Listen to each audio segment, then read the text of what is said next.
প্রথমত একটা দুর্নীতিমুক্ত সরকার দেখতে চাই। ভোটের পরিবেশ তো ভালোই লাগছে, অনেক চেনা জানা মুখের সাথে দেখা হচ্ছে।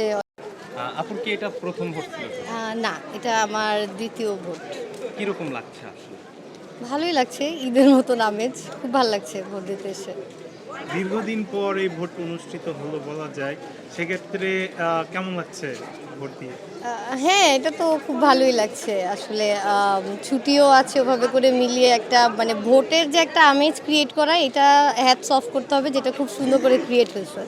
তো সবাই সবার কাছে বাসা বা যেখানে মানে যার যেখানে ভোটার স্থান ওখানে যে ভোট দিচ্ছে, এটা ভালোই লাগছে। আপু আপনার ভোটের মাধ্যমে কিরকম সরকার দেখতে চান আপনি? আমি প্রথমত একটা দুর্নীতিমুক্ত সরকার দেখতে চাই। আমার যাতে যে কোনো সমস্যা, আমি কেন দেশের নাগরিক যাতে তার সমস্যা সমাধানের জন্য যেখানেই যাবে সেখানে যেন সরকারিভাবে উপকৃত হয়। কোথাও যাতে আমাদের দুর্নীতির আশ্রয় না নেওয়া লাগে, আমি অবশ্যই এটাই চাবো। ভোটের পরিবেশ কেমন দেখছেন কেন্দ্রে? ভোটের পরিবেশ তো ভালোই লাগছে, অনেক চেনা জানা মুখের সাথে দেখা হচ্ছে, অনেক পরিচিত মানুষের সাথে দেখা হচ্ছে। অনেকদিন যাদের সাথে দেখা হয় নাই, আজকে একটা একটা মানে ভোটকে কেন্দ্র করে সবার সাথে দেখা টাকা হচ্ছে, খুব ভালো লাগছে। আপনি কি এই প্রথম ভোট দিচ্ছেন? না, এর আগেও দিয়েছেন?